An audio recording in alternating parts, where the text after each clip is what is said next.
Good morning, everyone. I hope you're having a fantastic day. Sorry, I was taking accidental selfies instead of hitting the record button. I toast to you and all you do. I hope you're having a fantastic day. So, the dark moon is coming up. Some people call it the new moon. If you haven't watched my other moon phase video, go check it out. But I call it the dark moon because the moon is dark. The new moon is that moment you see the moon for the first time. That's when the moon is new. So we do have this dark time coming up. It's about August 19th, depending on where you are in the world. Some places it might be a little earlier, a little later. Um, but in reality, all those times are at the exact same time. It's amazing. It's phenomenal. It's crazy. Anyways, so, and by that I mean, like, while I'm having the dark moon here, you're having the dark moon there, even though it's August 19th here and it's August 18th there. It's one of those phenomenal things about the roundness of our planet. But anyways, so, the dark moon is coming up. So I figured let's talk about the dark moon a little bit, and then we'll talk about the dark moon specifically in Leo. But let's talk about the dark moon. So when I first started my practice, I was literally told you cannot do magic under the dark moon. It's bad. Um, and I probably spent the first 10 years of my practice believing that. And it wasn't until much later when I began to work more under the darkness and with the dark moon and the crone and the sage and these, different energies that I began to see that was just silly. I think that a lot of people are made nervous by the honesty of the darkness, which almost seems funny to say because it's the light that sheds the truth on things, but really it's not. It's in that darkness where the truth is really as it is. There's no shadows, there's no nothing, it's just there. And so when you are working with that energy is just there, and it is real, and it is honest, and it is cavalier and in your face, and this is just what it is. There's no covering it up, there's no painting it with shininess, it's just, this is it. And sometimes that can be overwhelming, especially for people who don't like to hear the truth. And I don't say that with like that's a bad, like, it is a bad thing, but there are a lot of people out there who just, it's easier to not see that truth, to not see your own truth, especially. And that's the truth that the darkness is going to reflect back to you, because in the darkness, it's just you. So a lot of people, when they're like, oh, I don't like to work with the darkness, as I work with them and they work with themselves and they learn about their own darkness, then they're like, oh, really, I was just scared of these aspects of myself, or I was uncomfortable with them, or I was made to believe to be uncomfortable with them because I was told as a child that that's not okay. And so that just kind of grows and metamorphoses into this, oh, the darkness is bad, therefore the dark moon is bad. And you see all of these things kind of come together. We're going to take that back. It is not bad. The dark moon is beautiful. This is where all life is born. This is the energy of the dark cauldron, of the goddess's womb, of the cave of life, of the darkness in which the great eternal cow licked the ice from. It is all of those things. You just have to be able to see it like that. We think of the darkness as a scary place, but you spend the first 9 months in the darkness of the womb, growing in this dark, wet place, growing, and then you come out into the light. And that's actually like the most painful thing in the whole world for babies. That first moment when they open their eyes to the light and they take that first breath and they are in this world is shockingly painful and like, oh my God. And then some people say we spend the next 50 years trying to get back in there. But anyways, so we are born from that darkness, and then we come into the light. So that darkness is a place of rejuvenation. It is a place of self-reflection. It is a place to connect with the divine energies, both light and dark. It doesn't just have to be the dark gods. All of the divine find rest in the darkness, not just the light. I mean, you look at all of the gods that spend half the year in the light and half the year in the dark. So you've got Adonis, and you've got Persephone, and you've got I'm not going to make the list. I'll butcher all their names. Anyways, so, but you have all of these different deities who do spend half of their days in the light and half their days in the darkness. You know, and they move between this place. The earth spends half of its time in darkness as it shifts from place to place. And so that balance is very important. And I mean, I guess you'll hear me talk about this balance a lot. I talked about the balance yesterday between self and world and community.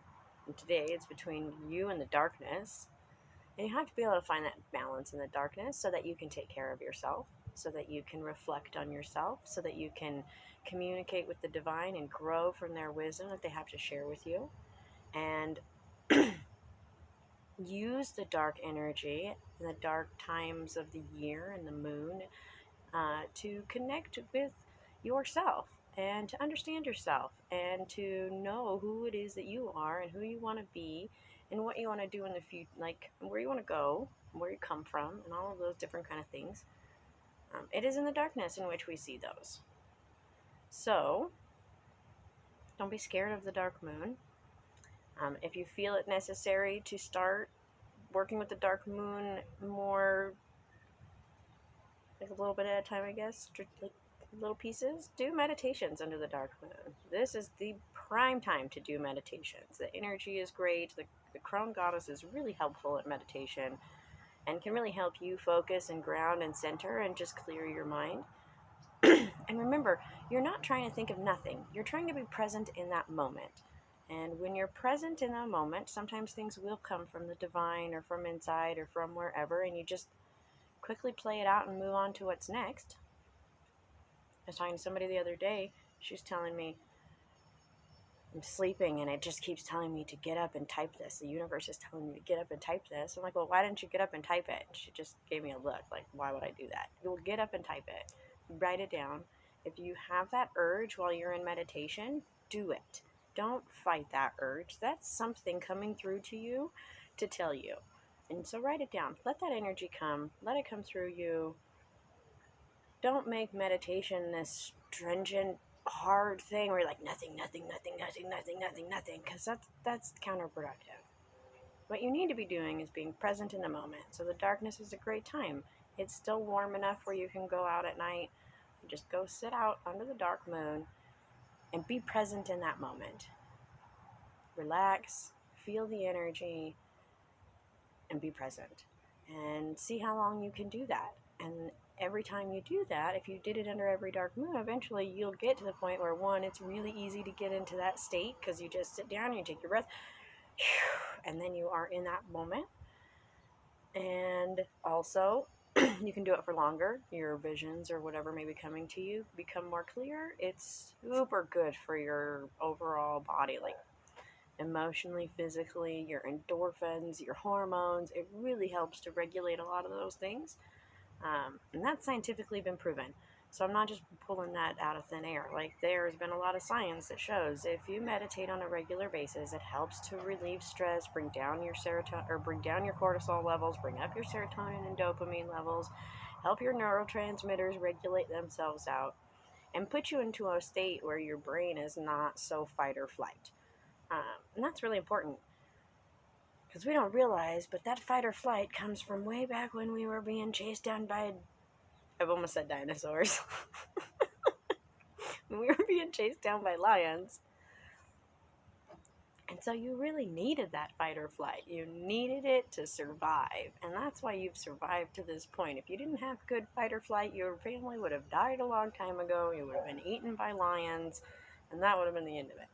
But you weren't. Your family survived because they had this fight or flight and they were able to survive. And so now in this modern world where we're not being chased by lions, we're stuck in traffic, we're still triggering that same fight or flight. You get mad in traffic, you're like, oh, and your fight comes out, and I'm going to fight these people. You're cussing and you're yelling and you're mad. You're sitting in your car, driving. Everybody around you is doing the same thing. And I'm totally guilty of this. I'm not pointing a finger. This is an example I'm using of myself. Anyway, so when you're at that point and you're so mad and that fight or flight is coming out, it's that same energy that you use to run for a bear. Now, you don't need that sitting in your car waiting for traffic. And so you're pumping all of these endorphins and chemicals through your body that tell everything to go, go, go, go, go. And that is doing damage to your body, especially because you're not using it. You're not getting up and running. It would be different if you were like, oh, fine, I'm not going to sit in this traffic. And you got out of the car and you ran to work. Wouldn't that be funny? Everybody was like, I'm done. Just pull over on the highway and run to work. Okay, so if you did that, then you would be using those hormones, you would be using those chemicals, you would get to work, you'd probably get a runner's high, you would feel great. You'd be like, yes! You would go from the stress hormones to the happy hormones, and you would have survived. And then your body would be like, hey, that's great. But we don't do that. We just sit in the car, and we just have that cortisol floating through our body. If when you got to work, you took 2 minutes in your car, even before you walked upstairs, to just ground and center and be in that moment and relax and meditate, it would do that same kind of thing of switching off those negative hormones and turning on those good endorphins and help you not be so stressed out and not have that cortisol. I mean, cortisol is great if you're running or if you're in danger or whatever. It's really toxic in your body if not. It does damage to your cells and your chromosomes and your all kinds of things, and it just does lots of damage. So you don't want that. So that's why meditation is so important. It helps us to clear out that stuff, all those unwanted hormones and chemicals, neurotransmitters and stuff that your body makes when you're stressed out, and it replaces them with good, it raises your serotonin and your dopamine and your norepinephrine and all of these other things that kind of help your brain be happy. And so, especially for those who have some kind of anxiety or bipolar or some kind of other thing, the meditation can be really helpful, especially under this dark moon. So, because that energy can help you focus, and so you're using the energy of the earth and of the moon and everything to help you calm and ground and center and kind of. So, that's why the dark moon is great for meditations. It's also a good time for reflection. If you've never done like dark mirror scrying or water scrying, this is a great time for that because you are getting the reflections of the darkness and you're able to kind of communicate. And this can be a really beneficial form of divination. It can help you. I find that it's really nice when I'm reflecting on something. If I'm like, hey, I need to think about this, I need some feedback from the world, this is a good place to start. And it's not like you're going to be looking into your dark water in a bowl. So you use a dark bowl, fill it up with water, and you look into it. And you just relax and you let your brain relax and you just focus on the water. Now, some people who are very visual in their psychicness, psychic connectionness, whatever, their divination, their connection to the energies are very visual. And therefore, sometimes they do see things appear in the water. Me personally, I am more auditorial and feeling. So it's about what I feel and what I'm hearing as I look at the water, which seems counterintuitive because I'm looking, but that's not what it is. Looking at the water is a place of focus. You're tapping into the darkness, you're tapping into the energy of water, and both of these are very reflective. They're both very intuitive. They're both going to help you see things differently and more clearly and like as they are. So it's not necessarily seeing something in the water. So don't feel like you have to see the image in the water, like appear magically, like it smokes up, like they do in the movies with the crystal balls. It's not necessarily like that. A crystal ball would also be great to use for this. I would use that on the full moon personally, the light and whatever. But again, that's all for you, whatever works for you. Divination at this time, self-divination, I think is really good because it is more reflective and therefore you can, I personally find it really hard to do divination on myself because one, you have all of that bias and assumptions and what I think I know is going to happen and all of that stuff.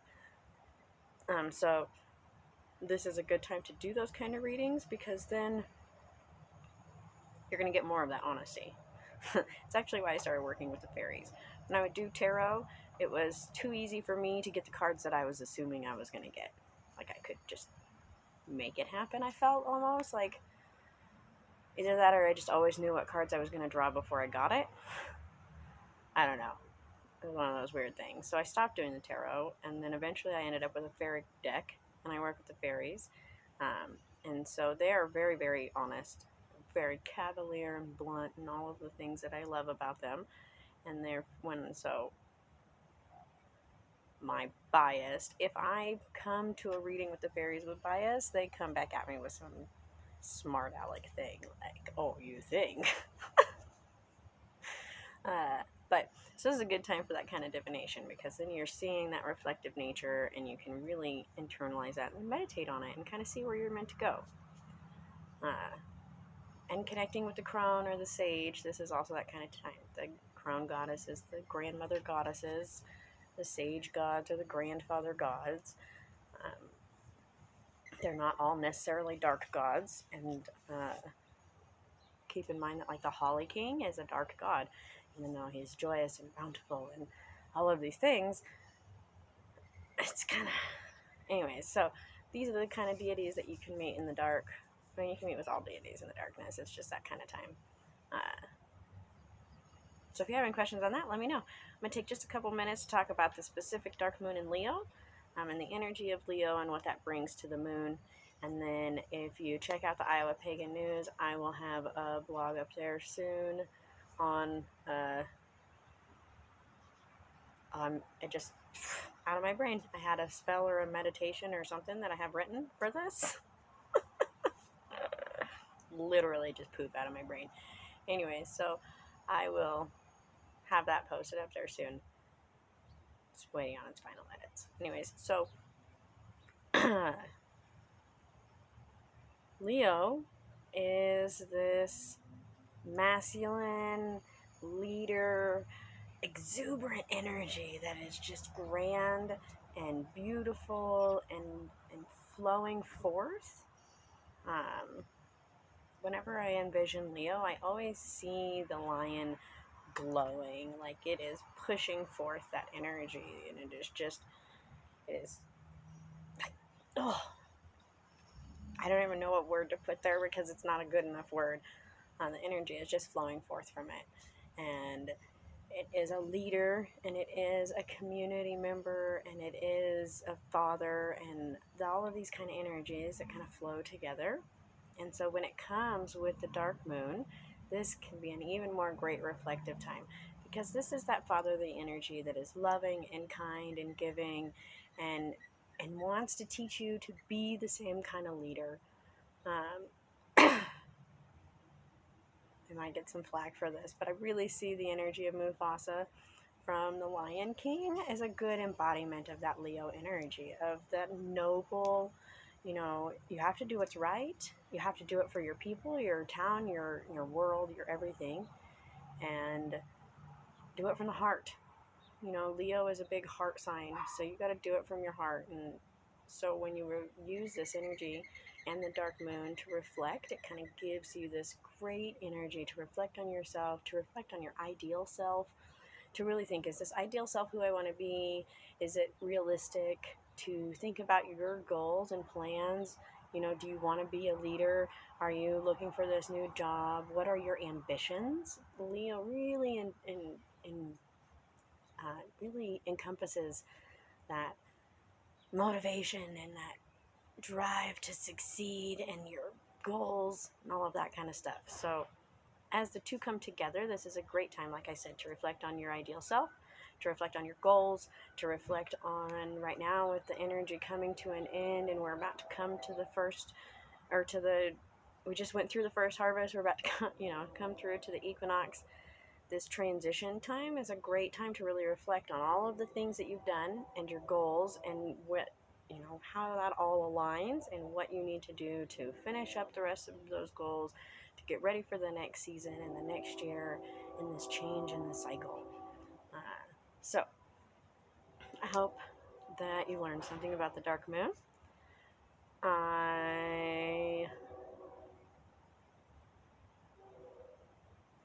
I guess if you have any questions or comments, let me know. You can put them below, or you can send me a message. You can also find me on Twitter and with the Iowa Pagan News Network. And I'm doing a bunch of work with Fort Collins Pagan Pride right now, which is pretty fun. And yeah, so just come on, get out, meet a pagan, uh, see the dark moon, feel the energy of Leo, do a little reflection, but don't forget to like and subscribe. Check back for more. Check out the other moon videos. Yeah, so I hope everybody has a great day, and I will see you soon. I toast to you.